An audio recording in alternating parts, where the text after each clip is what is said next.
আসসালামু আলাইকুম সবাইকে। অনেক বেশি মসুরের ডাল, অল্প একটু মুগ ডাল ভিজিয়ে দিয়েছি। এখানে নিয়েছি একটা 2 কেজি ওজনের মুরগি।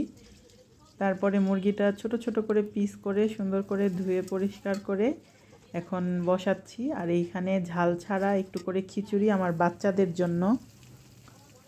তারপরে তো লবণ, হলুদ, মরিচ, আদা, রসুন, গরম মশলার গুঁড়া, জিরা সব কিছু একসাথে দিয়ে ভালো মতন মশলাটা কষানো শুরু করলাম। ইতিমধ্যে বুঝেই গেছেন আমি খিচুড়ি রান্না করার প্রিপারেশান নিচ্ছি।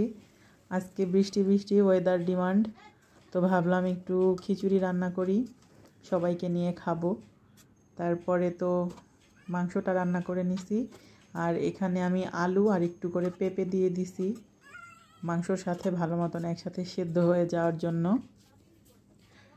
দেন বাচ্চাদের খিচুড়িটা হয়ে গেছে, ঝাল ছাড়া খিচুড়ি, ওদেরটাও খুব মজা হয়েছিল। আর এখানে হচ্ছে খিচুড়ি বসাচ্ছি। আমি 2 কেজি পরিমাণের একটা মুরগি নিয়েছি আর সাথে 1 কেজি পরিমাণের ভাতের চাল। তারপর এখানেও সব রকমের মশলা দিয়ে আর আধা কেজির মতন ডাল দিয়েছিলাম।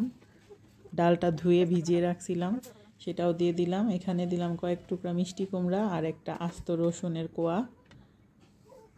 তারপরে সব কিছুতে পানি দিয়ে দেওয়ার পরে এখানে একটা টক আমরা, কিছু কাঁচামরিচ আর অল্প করে পোলাওয়ের চাল দিলাম একটু ভালো ফ্লেভার আসার জন্য।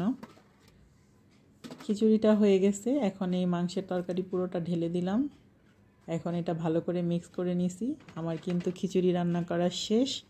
এবার সবাইকে ডিস্ট্রিবিউট করার পালা। 1 বল খিচুড়ি নিচে পাঠিয়ে দিলাম, দারোয়ান ভাইয়ারা খাবে।